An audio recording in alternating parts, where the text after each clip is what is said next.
I love England, actually. I've been to London quite a bit, and it's always a hoot. The best shopping in the world, bar none. And the people here are actually very, very polite. They're, excuse me, are you on time? You know, not like, You know, French people really run after me, and it's the funniest thing. They scream, Charmed, which makes me laugh. Charmed. And thus far, my big experience was my first night at a pub last night. Good times. And hungover. Thank you, England. What I like doing while filming, joke-wise, is often we'll have like fake fruit, you know, grapes especially, and there's a ton of them, and you can pop them off.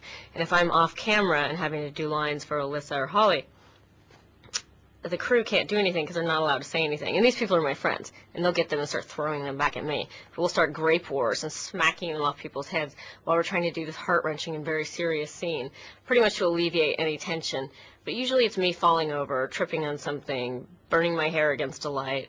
It's not really funny on purpose. It just magically happens to me. I think everybody's shocked by the endurance of it. I would attribute that absolutely to the fans, you know, number one, more than anything else, because without them there's nothing. And I think it gets new viewers and people really get sucked into it. I've met 65-year-old cab drivers in New York, I love it, you know, and 35-year-old lawyers, and, you know, I thought it'd be all 13-year-olds, but it's not. It's really across the board, and I think that's a big part of its success.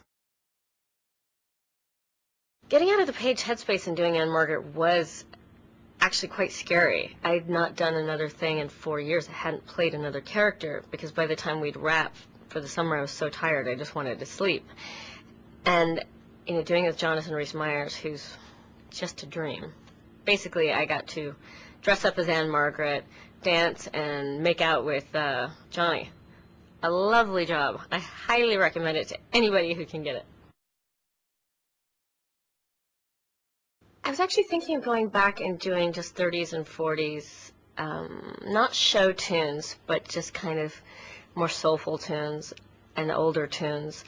But I've actually done a couple songs. One I sold to 3 different movies, which is pretty neat, and I think, and a TV show.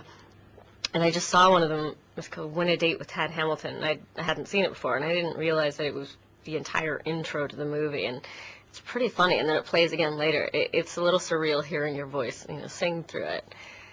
So that's quite exciting, and I was actually more excited about getting money for that than I have for anything I've done acting in, so it was neat. And I would love to when I have a little bit more time.